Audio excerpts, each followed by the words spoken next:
향해서 또 개인을 향해서 또 공동체를 향한 정답을 찾아가는 모습 너무 아름답고 또 든든합니다. 우리 샬롬 축복 사역 기간입니다. 이 기간에 인사말을 같이 나누도록 하겠습니다. 한번 고백하겠습니다. 나는 평화의 도구입니다. 당신은 축복의 통로입니다. 거꾸로도 한번 하죠. 당신은 평화의 도구입니다. 나는 축복의 통로입니다. 아멘. 네. 오늘은 요한복음 20장 21절 22절 말씀 가지고 하나님 말씀 나누려고 합니다. 먼저 같이 한번 본문을 읽도록 하겠습니다. 요한복음 20장 21절 22절 한 목소리로 읽겠습니다. 시작. 예수께서 또 이르시되 너희에게 평강이 있을지어다. 아버지께서 나를 보내신 것 같이 나도 너희를 보내노라. 이 말씀을 하시고 그들을 향하여 숨을 내쉬며 이르시되 성령을 받으라. 아멘. 자, 이 본문 가지고요. 제목은요. 한번 따라하겠습니다. 큰 평화의 대사. 우리 이렇게 한번 고백합시다. 나는 큰 평화의 대사입니다. 당신도 큰 평화의 대사입니다. 네. 읽었던 21절, 22절 말씀은 한 세 가지 정도 내용을 담고 있습니다. 한번 따라하겠습니다. 너희에게 평강이 있을지어다. 예수님께서 우리에게 평강을 주시고 나서요. 따라하겠습니다. 아버지께서 나를 보내신 것 같이 나도 너희를 보내노라. 우리를 보내고 계십니다. 보낸다는 게 대사로 보낸다는 뜻이죠. 그리고는요, 22절에 보니까요, 한번 따라 하시겠습니다. 이르시되 성령을 받으라. 보내실 때 또 성령을 부어주시는 내용이었습니다. 자, 먼저 이렇게 두 가지 크게 내용을 가지고 살펴보려고 하는데요. 먼저 한번 고백하겠습니다. 내게 큰 평안이 있습니다. 크다는 것은 여러분 확실하고 든든하고 내가 괜히 평안이 있다고 자랑했다가 있는 것마저 사라지지 않을까? 이건 작은 평안이잖아요, 그죠? 우리 믿음으로 한번 크게 고백하겠습니다. 내게 큰 평안이 있습니다. 네. 시편 119편 165절에 보면 여러분 평화가 없는 세상 가운데 큰 평안을 약속하고 있습니다. 한번 같이 읽을까요? 시작. 주의 법을 사랑하는 자에게는 큰 평안이 있으리니 그들에게 장애물이 없으리라. 여러분 주의 법, 주의 말씀을 사랑하는 자에게는요. 한번 따라하겠습니다. 큰 평안이 있습니다. 무엇도 장애가 될 수 없는, 무엇도 두렵게 할 수 없는, 무엇도 걸려 넘어지게 할 수 없는 큰 평안이 주의 법을 사랑하는 자에게 있다 그랬습니다. 여러분 저는 이 시대에 많은 신자들이 많은 교회들이 말씀의 신자, 말씀의 교회가 아니라 의식 신자, 의식 교회로 전락하고 있습니다. 말씀에 관심 없습니다. 그런데 하나님의 존재는 알기 때문에 찜찜해서 면피하려고 종교 의식으로 그냥 땜빵하는 것입니다. 그래도 저희 공동체 하나님 말씀 사랑하고 GT의 거울 앞에서 몸부림치는 지체들이 함께 있는 거 얼마나 큰 축복인지 모릅니다. 오늘 이 자리에 나오신 이유도 주의 법을 사랑하기 때문에 나온 여러분들에게 한번 우리 축복하겠습니다. 큰 평안이 있습니다. 이사야서 54장 13절에도 보면요, 큰 평안을 약속하고 있습니다. 내 모든 자녀는 여호와의 교훈을 받을 것이니 내 자녀에게는 큰 평안이 있을 것이며. 여러분 우리 다음 세대가 어떻게 해야지 평안을 누릴까요? 근근히 유지하는 게 아니라 큰 평안이 있을까요? 방법이 하나밖에 없습니다. 여러분 경제적으로 조금 더 부유하게 해주면, 좋은 학벌을 가지게 해주면 평화가 있을까요? 그렇지 않습니다. 여호와의 교훈을 받을 때에만 우리 자녀에게 큰 평안이 있습니다. 우리 교회는 다음 세대 교회입니다. 우리가 교회 이름에 부끄럽지 않으려고 하면 우리 자녀들에게 여호와의 교훈을 전해야 하고 그들이 그 교훈을 받을 수 있도록 삶의 본을 보여야 합니다. 어쨌든 한번 따라하겠습니다. 교훈을 받을 것이니 큰 평안이 있을 것이며 교훈을, 하나님의 말씀을 받아들일 때에만 큰 평안이 있습니다. 오늘 주의 앞에 나온 여러분들, 여호와의 교훈이 여러분에게 임하는 시간 되기를 주의 이름으로 축원드립니다. 그 교훈을 잘 받아들임으로 말미암아 세상이 줄 수 없는 큰 평안을 경험하게 되기를 주의 이름으로 축원드립니다. 왜 주의 법을 사랑하면, 왜 주의 교훈을 받아들이면 평안이 있느냐고 하면요, 이 주의 법, 주의 계명은요, 이 말씀은요, 한번 따라하겠습니다. 말씀은 나를 향한 정답입니다. 우리를 지으신 분이 이 말씀 속에 우리에 대한 정답을 가지고 계십니다. 말씀을 통해서 오늘 한 걸음의 정답을 얻고 나면요, 진짜 큰 평안이 있습니다. 장애물이 없습니다. 이런 거 있잖아요. OX 퀴즈 할 때 막 그 운동장에서요, 이렇게 뭐 하면 이렇게 막 이렇게 나눠지잖아요, 그죠? 잘 모를 때는 대충 많은 쪽에 붙잖아요, 그죠? 그런데 한 퀴즈에 대해서 100명인데 99명이 이쪽에 섰는데 한 사람만 여기 섰습니다. 근데요, 만약에 그 한 사람이 확실하게 정답을 한다고 하면 99명 가는 거 보면서 불안할까요? 아니면 보통 그 OX 퀴즈에서 누가 상 받습니까? 마지막에 남은 한 사람 상 받잖아요, 그죠? 기분이 좋을까요? 기분이 좋겠죠? 마찬가지입니다. 왜 주의 법을 사랑하면, 주의 교훈을 받으면 큰 평안이 있느냐? 다시 한번 따라하겠습니다. 말씀은 나를 향한 정답입니다. 하나님 말씀이 있으면요, 정답을 가진 것이기 때문에 평안이 찾아옵니다. 또 한 가지, 왜 큰 평안이 이 주의 법, 주의 교훈을 사랑하고 받으면 이렇게 임하느냐고 하면요, 말씀은 우리를 의롭게 하기 때문에 이 큰 평안을 줍니다. 여러분, 의롭다는 말은 무엇이냐고 하면 하나님 앞에서 부끄럽지 않은 상태를 의롭다고 이야기합니다. 내 마음이 하나님 앞에서 부끄럽지 않은 상태를 의롭다고 이야기합니다. 사람 앞에서 부끄럽지 않은 것이 아니라 하나님 앞에서 내 마음이 부끄럽지 않은 걸 의라고 하고요, 내 행동이 하나님 닮은 일을 하는 것을 의라고 합니다.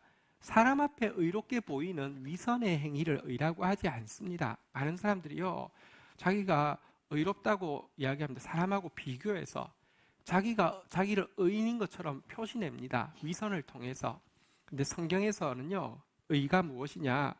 내 마음에 하나님 앞에 거리낌이 없는 상태, 내 행동이 하나님 닮은 선한 행위를 하는 상태를 의롭다고 하는데요, 말씀은 우리를 의롭게 하는 능력이 있습니다.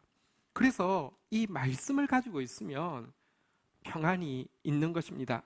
이사야서 32장 17절에 보면 이 의와 평화의 관계를 이렇게 설명합니다.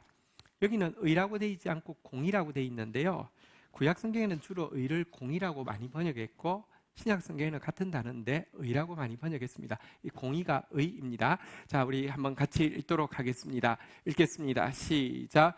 공의의 열매는 화평이요, 공의의 결과는 영원한 평안과 안전이라. 여러분, 의가 있어야지, 의가 있으면은 공의의 열매는, 의가 있으면 그 열매가 평화가 임한다는 것입니다. 이해가 되시죠? 뒤에도 같은 내용입니다. 공의가 있으면 그 결과는 영원한 평안과 안전, 달리 이야기하면 큰 평강이 임한다는 것입니다. 그런데 바로 이 의를, 하나님 앞에서 내 마음에 거리낌이 없고 하나님 닮은 행동을 하게 하는 의를 말씀이 우리에게 주기 때문에, 그래서 주의 법을 사랑하고 주의 교훈을 받으면 큰 평안이 있다는 것입니다. 여러분, 이 의하고 평화는 뗄래야 뗄 수가 없습니다. 성경에 보면 의와 평화는, 의와 화평은 서로 입맞춤하는 관계다, 부부 관계다, 이렇게 이야기했습니다. 진짜 평화가 이루어지려고 하면 의가 있어야 됩니다. 의가 있어야지 평화가 이루어집니다. 그런데 주의 법을 사랑하는 자, 주의 교훈을 받는 자에게는요, 의가 이루어지기 때문에 큰 평안이 임한다는 것입니다. 예수님께서도 오늘 다시 한번 따라하겠습니다. 우리가 읽었던 본문이니까요. 너희에게 평강이 있을지어다. 우리에게 평강이 있다. 큰 평안이 있으리니 큰 평안이 있을 것이며 큰 평강이 있을지어다 이렇게 말씀하셨는데요. 그러나 실상은 그렇지 않습니다. 문제는 우리가 말씀을 어겼다는 것입니다. 우리는 의를 상실했다는 것입니다. 그 결과 말씀을 어기고 의를 상실했기 때문에 주의 법을 사랑하지 않았습니다. 세상을 사랑했죠. 주의 교훈을 받지 않았습니다. 내 말대로 행동했고요. 세상 말 듣고 살았습니다. 말씀 어겼고 의를 상실했으니 평안 대신에 불안이 우리에게 찾아오게 되었습니다. 그것도 큰 불안이 찾아오게 되었습니다. 어저께 그 서초동에 검찰 개혁하는데 좀 갔다 왔습니다. 진짜 많이 왔더라고요. 진짜 150만 명 이야기하는데 200만 명도 이야기하는데 어쨌든 엄청나게 많이 왔습니다. 근데 가서 재밌는 이야기를 들었습니다. 왜 이렇게 많이 왔느냐? 강남 아주머니들이 많이 왔어요. 강남 아주머니들이 왜 많이 왔느냐? 이유가 이것입니다. 만약에 저렇게까지 까발리면 나도 죽었겠다. 야, 저 검찰청 놔뒀다가 나 까발리면 나 죽겠다. 이 생각이 들어서 강남 아주머니들이 그렇게 많이 왔대요. 사실 이렇게 검찰이 우리나라 검찰처럼 정권을 가지고 있는 검찰이 없고요. 또 견제 장치가 없는 경찰이 없습니다. 그런데 그것 가지고 바르게 쓰면 되겠는데 보십시오. 예를 들어 김학의 사건 같은 경우는 누가 봐도 사진까지 찍힌 동영상까지 있는데 확인할 수 없음, 출처, 그 불명 이래가지고 조사 안 하잖아요. 장자연 사건 같은 경우는 진짜 그 젊은 여배우가 그렇게 이렇게 성접대 하다가 자살했는데 조선일보 사주 가정 걸렸던 거 누가 모릅니까? 절대로 조사 안 합니다. 근데 여기는 가택 장관인데 자기 지휘권자인데 가서 11시간이나 조사를 하면서 결국 가져간 게 중이 그 딸의 일기장 그거 이게 뭐 하는 겁니까? 그러니 국민들이 저러면 내가 죽겠구나 이래서 진짜 많이 나오셨더라고요. 그리고 또 우리 그 노무현 대통령께서 왜 검찰 조사 받고 자살하셨는지 진짜 이해가 되더라고요. 저런 식으로 몰아가면 누가 감당하겠느냐 이런 생각이 국민들로 나오게 했던 것 같습니다. 그런데 생각해 보십시오. 검찰이 하는 일이 고소하고 고발하는 것이고요. 어떤 때는 참소죠. 사실은 실체가 없어도요. 죄를 만들면 만들어지겠더라고요. 저 집을 11시간 압수수색했을 저 아마 진짜 큰 죄인 될 것 같아요. 자, 그런데요. 사실은요. 사단이 하는 일이 고소하고 고발하고 참소하는 일인데요. 한번 물어보십시다. 우리나라 검찰이 고소하고 고발하고 참소하는 걸 잘할까요? 사단이 고소하고 고발하고 참소하는 걸 잘할까요? 우리 검찰 대단하지만 사단에 비하면 잽도 안 됩니다. 그런데요, 그 사단이 우리가 죄가 있으면 고소하고 고발하고 참소할 수 있는 권리가 주어지는데요. 우리는 죄인이고요. 사단은 고소하고 고발하고 참소하는데 우리가 어떻게 불안하지 않을 수 있겠습니까? 범죄한 모든 인간은요, 진짜 불안 가운데 살고 있습니다.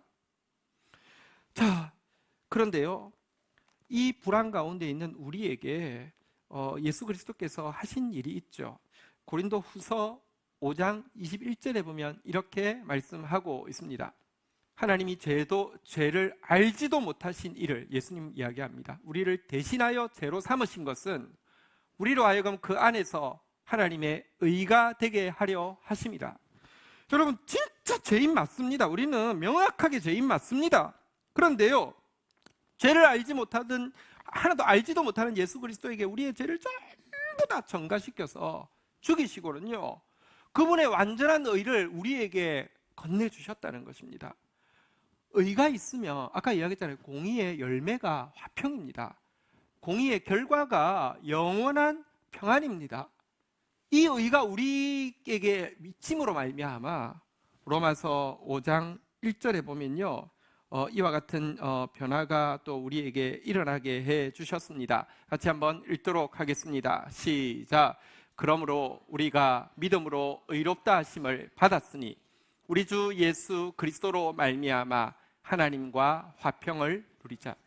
이제 예수 그리스도로 말미암아 우리에게 의가 임했기 때문에 우리는 하나님 앞에서 화평을, 하나님과의 관계에서 막힘이 없이 설 수 있는 화평을 누릴 수 있게 되었다라고 이야기를 하고 있는 것입니다.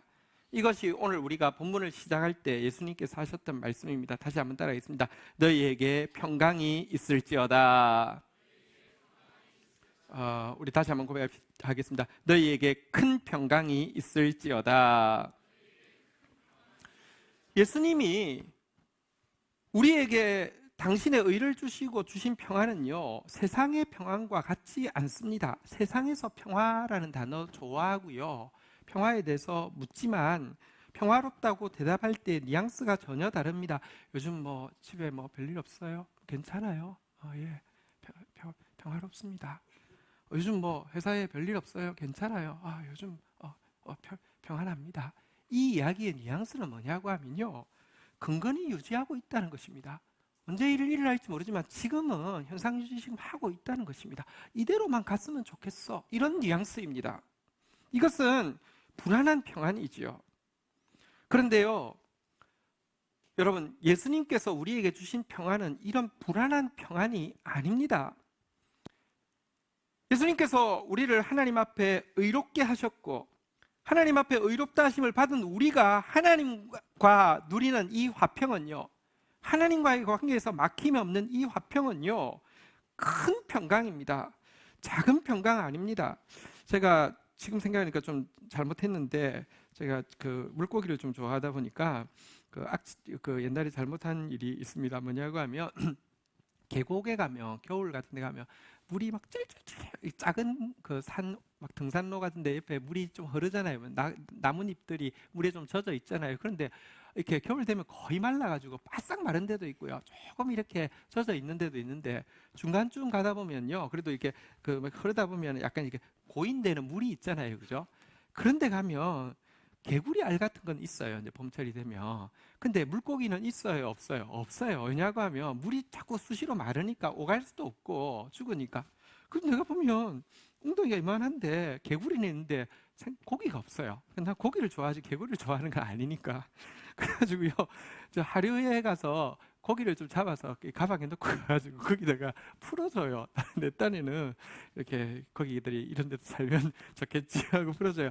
여러분 한번 물어봅시다. 그 고기 거기서 살고 새끼 넣고 잘 이렇게 번성해서 나중에 제가 하면 저기 우리 이 아차산의 새 시대를 열어주신 조상님께 감사합니다. 이 고기들이 나와서 인사할까요? 다음에 가면 없습니다. 왜냐하면 수시로 마르니까, 수시로 마르고 없으니까. 주님이 우리에게 주신 평화는 그런 계곡의 평화가 아닙니다. 우리 옛날에 노래 많이 했잖아요. 내게 같은 평화. 여러분, 주님 한강이 마릅니까? 주님 주시는 평화는요, 그런 평강입니다. 그런 평강입니다. 어쨌거나 이 평강, 큰 평강이라고 그랬는데요, 제가 주님이 주시는 평강이 어떤 것인지 조금 더 잘 알 수 있도록 하기 위해서 평안이라는 단어의 히브리어를 조금 설명한 적이 있는데 한번 다시 보여드리겠습니다. 이 평안이라는 단어, 자 보시면, 자 그거 잠깐, 됐습니다. 자, 평안이라는 단어가 영어로는 샬롬이라는 발음인데요, 원어는요 조금 더 우리 좀 유식하게 한번 따라하겠습니다. 사롬. 사롬, 이게 이제 평안이라는 단어입니다. 우리 성경의 평안, 화평, 평강, 뭐 화목, 이런 단어 원어로는 뭐라고요? 사롬. 자, 그런데요, 여기 보시면 세 단어가 이쪽에 히브리 한번 보십시오. 일단 세 글자로 되어 있는 거 아시겠죠, 그죠? 그리고 첫 번째 글자 같아요, 안 같아요? 같죠? 세 번째 글자, 히브리어는 이렇게 읽습니다. 세 번째 글자 같아요, 안 같아요? 다 같죠, 그죠? 중간만 다르죠. 이제 이 모음이 이게 아바람이고 이게 에바람인데, 어쨌든 이것만 다르고 똑같은데요. 그래서 이게 쌍둥이 글자입니다. 사실은 이 살롬이 평화인데, 이 살롬, 평화가 이루어지면 구체적으로 어떤 일이 일어나는지를 이 형제 단어 살람하고 살렘이 잘 보여줍니다. 하나님이 우리에게 평화를 주시면 어떤 일이 일어나느냐 한번 따라하겠습니다. 사람. 예, 우리 사람 할 때 그 사람입니다. 자, 이 사람이라는 단어는요, 한번 따라하겠습니다. 갚아주리라. 제가 그냥 이 글자만 보고 계세요. 제가 읽어드릴게요. 여호와께서 말씀하시기를 내가 어제 나봇의 피와 그의 아들들의 피를 분명히 보았노라.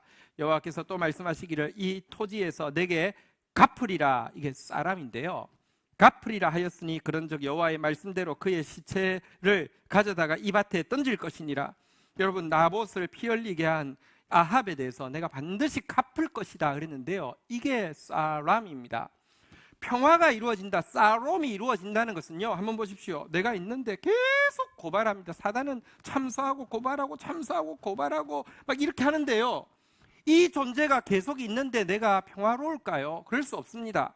하나님이 평강을 주시고 나면요, 하나님이 대적에 대해서는 갚아주십니다. 때가 되면 갚아주시고요, 또 여러분, 대나무가 매듭짓듯이 어떤 중요한 상황이 되면요, 그것에 대해서 정리하셔서 갚아주십니다. 평화가 임한다는 것은요, 살람, 하나님께서 보복하시는 거, 갚아주시는 것이 임한다는 뜻입니다. 또 두 번째 형제 단어 한번 따라하겠습니다. 사렘. 사렘이라는 뜻은요, 온전하게 한다는 것입니다. 하나님께서 우리에게 원래 주시려고 했던 영화와 종기를 되찾아 준다는 것입니다. 한번 보십시오. 내가 범죄함으로 말미암아 참소당하고 고발당하고 있을 때 많은 것을 빼앗기고 정말 만신창이가 되어 있습니다. 하나님께서 평화를 주신다는 게 이 만신창이 상태에서 그래도 괜찮아, 내 마음은 편해, 하나님은 그래도 나를 그냥 불쌍히 여기시는 것 같아, 주님 감사합니다, 이 상태로 끝나는 게 아니라는 거예요. 참 거짓으로 참소하던 자들에 대해서 하나님께서 심판해 주실 뿐만 아니라 이 사렘이란 완전하게 한다는 뜻인데요, 워낙에 하나님께서 주시려고 했던 영화, 존귀, 워낙에 그를 통해서 이루시려고 했던 사명, 감당할 수 있도록 완전하게 하신다는 뜻입니다. 제가 이 사렘이 나온 단어 한번 읽어드리겠습니다. 여호와께서 내가 행한 일에 보답하기를 원하며 이스라엘의 하나님 여호와께서 그의 날개 아래 보호를 받으러 온 내게, 한번 따라하겠습니다. 온전한 상 주시기를 원하노라. 온전한 상 주시기를 원하노라. 네, 준이가 몸이 좀 안 좋아서, 네. 우리 그 온전한 상 주시기를 원한다고 할 때 이 온전한 상 주신다, 이게 원어로 사렘입니다. 하나님이요, 평화를 주실 때는요, 원래 주시려고 했던 거, 지금 박탈당한 거 다 되찾아 주는 것을 평화라고 합니다. 그래서 큰 평화라고 하는 것입니다.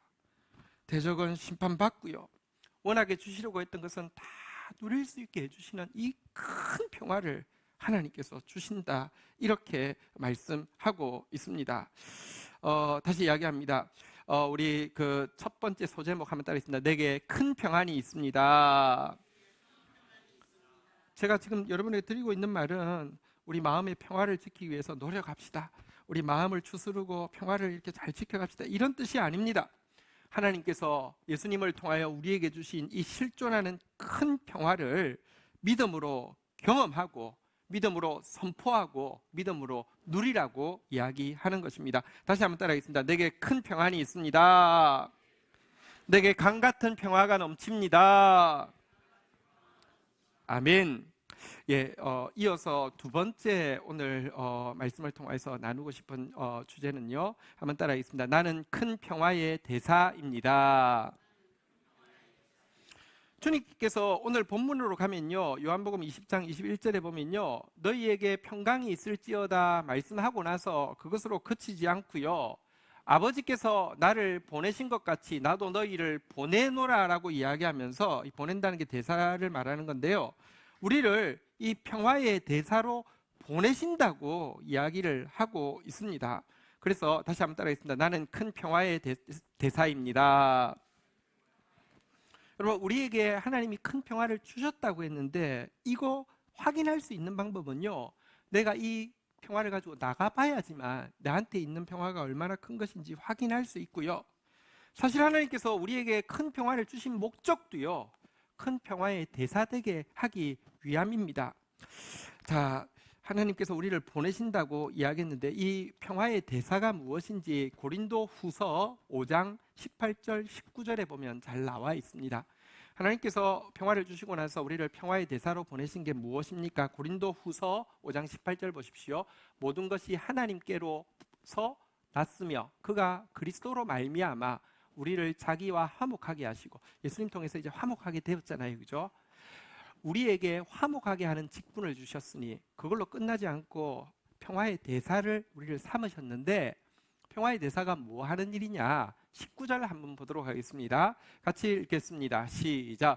곧 하나님께서 그리스도 안에 계시사 세상을 자기와 화목하게 하시며 그들의 죄를 그들에게 돌리지 아니하시고 화목하게 하는 말씀을 우리에게 부탁하셨느니라. 여러분, 하나님께서 우리뿐 아니라 온 세상을 당신과 화목시키시기를 원합니다. 그들의 죄를요, 그들에게 돌리지 않기로 결정하셨습니다. 화목하게 하는 말씀, 예수 그리스도를 통하여서 우리의 죄가 용서받았고 예수 그리스도를 통하여서 우리가 이제 화목할 수 있게 되었습니다 라는 이 축복의 메시지를 우리에게 부탁하시면서, 나아가라, 죄가 있는 세상, 고통하는 세상에 나아가서 이제 하나님께서 더 이상 너희의 죄를 너희에게 돌리지 않게 하셨다고, 하나님께서 예수 그리스도를 통하여서 이제 우리가 하나님과 화목하고 큰 평화를 누릴 수 있게 하셨다, 이것을 전파하는 것이 바로 그리스도의 큰 평화의 대사가 하는 일이다, 이렇게 이야기하고 있는데요. 왜 하나님께서 우리에게 큰 평화를 주신 데서 그치지 않고 이 평화의 대사가 되게 하셨을까요? 요한 1서 2장 2절에 보면요, 예수님이 주신 평화의 성격에 대해서 이렇게 이야기합니다. 같이 읽겠습니다. 시작. 그는 우리 죄를 위한 화목제물이니 우리만 위할 뿐 아니요 온 세상의 죄를 위하십니다. 예수님이 죽으신 것은 나 하나의 죄 문제를 해결해서 내 마음이 평안하게 하시기 위함이 아닙니다. 나 하나를 고통스럽게 하는 대적을 심판하기 위함도 아니고요, 나 하나에게 주실 영광과 사명 감당하게 하심이 아닙니다. 그의 희생은요, 온 세상의 죄를 위하시고요, 그의 희생의 결과로 온 세상에 평화의 나라가 임할 것입니다. 어제 그곳에 가서 한 가지 좀 마음이 아팠던 것은 무엇이냐고 하면, 같은 집회 장소에 또 이제 이 이름을 부르기가 그렇긴 한데, 저는 태극기 이제 부대가 오셨어요.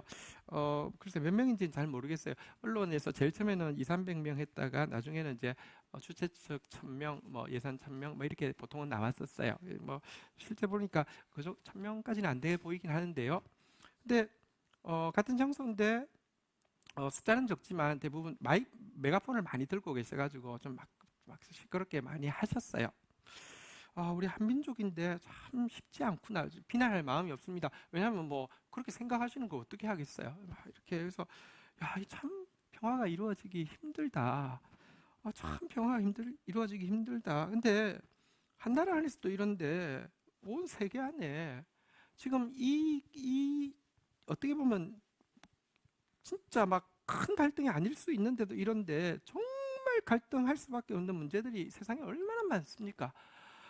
이루어질까? 참 정말 평화가 이루어지기 힘들다, 이런 생각이 들었습니다.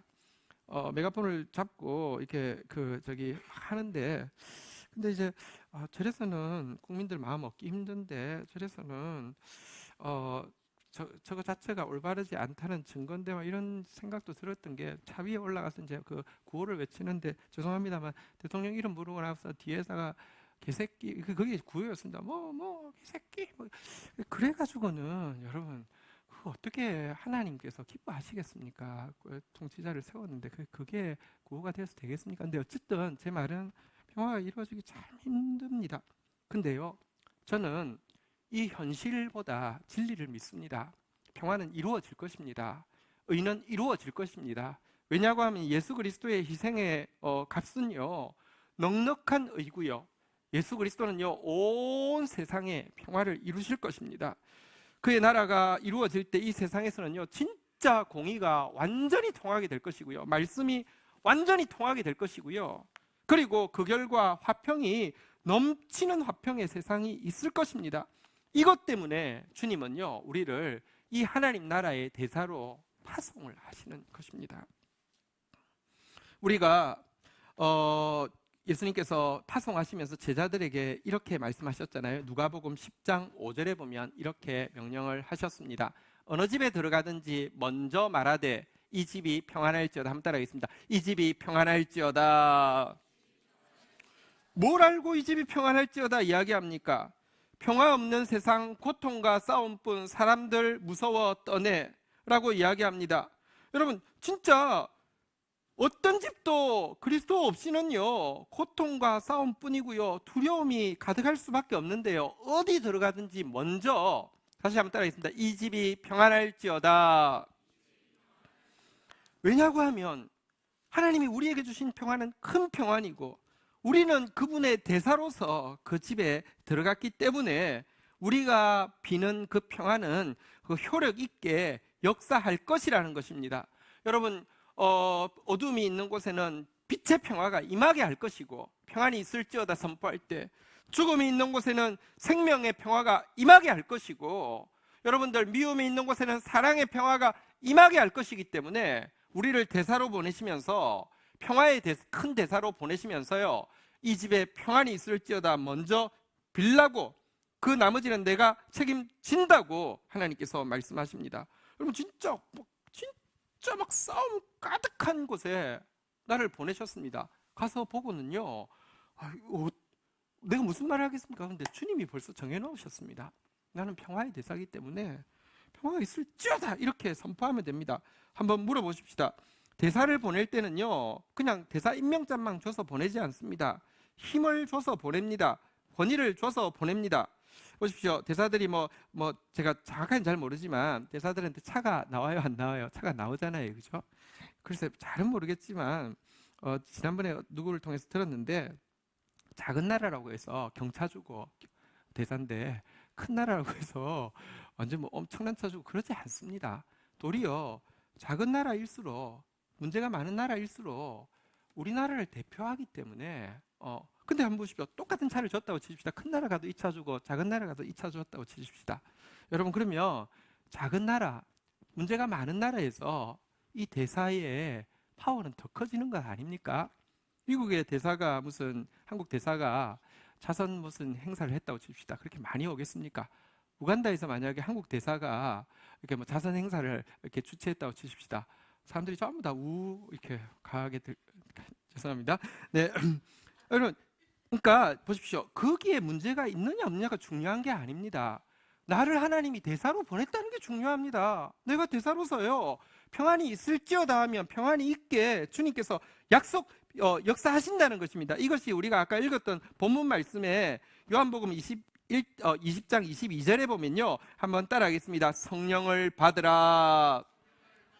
성령을 우리에게 주셔서 성령 안에서 누리는 의와 평화와 기쁨을 우리를 통하여서 나타내시겠다고 약속하신 것입니다. 우리가 바로 이 큰 평화의 대사로 부름받은 사람입니다. 그리고 바로 이 일을 잘 감당하게 되면요, 사람들에게 화목하게 하는 말씀, 사람들에게 하나님께서 예수 그리스도를 통해서 의롭게 하셨고 화목할 수 있다고 하신 이 말씀을 우리의 삶을 통하여서, 우리의 표정을 통하여서, 우리의 섬김을 통하여서 선포하고 나아가면요, 우리에게 영예로운 별명이 주어질 것이라고 말씀합니다. 마태복음 5장 9절에 보면 이렇게 약속하고 있습니다. 마태복음 5장 9절 같이 한번 읽도록 하겠습니다. 같이 읽겠습니다. 시작. 화평하게 하는 자는 복이 있나니 그들이 하나님의 아들이라 일컬음을 받을 것이며. 여러분, 이 일 감당할 때 하나님의 아들이라고, 하나님의 딸이라고, 하나님의 사람이라고 우리를 불러줄 것이라고 약속하고 있습니다. 올해 우리 표어가 무엇입니까? 의의 열매가 가득하리라입니다.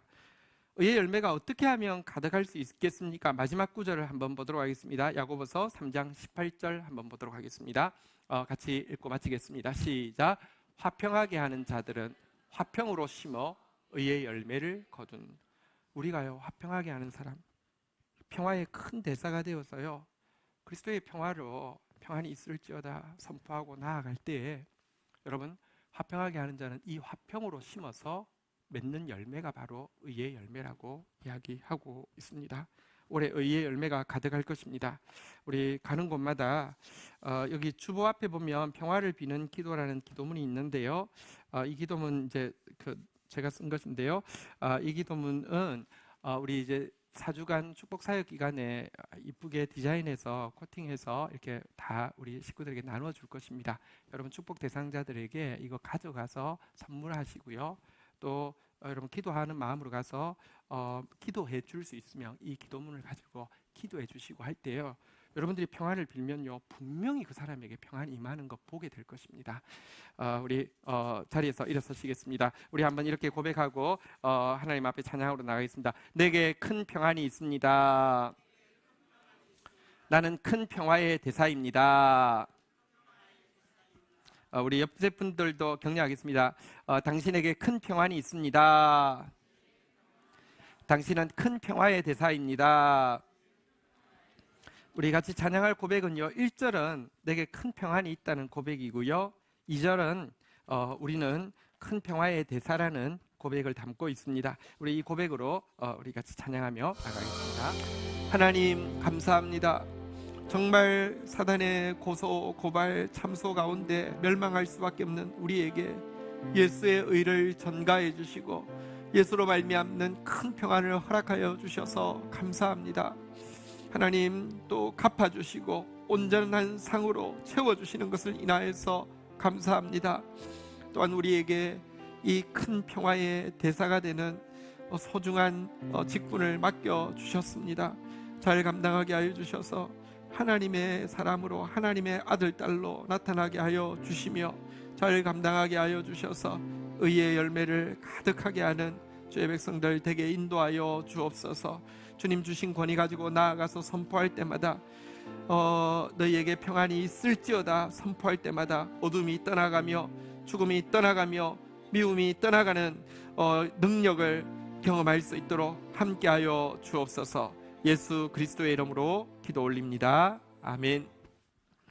여호와는 내게 복을 주시며 너를 지키시기를 원하며 여호와는 그 얼굴을 내게 비추사 은혜 주시기를 원하며 여호와는 그 얼굴을 내게로 향하여 드사 평강 주시기를 원하노라. 주 예수 그리스도의 은혜와 아버지 하나님의 사랑과 성령의 교통하심이 너희 무리와 함께 계실지어다. 아멘. 감사합니다.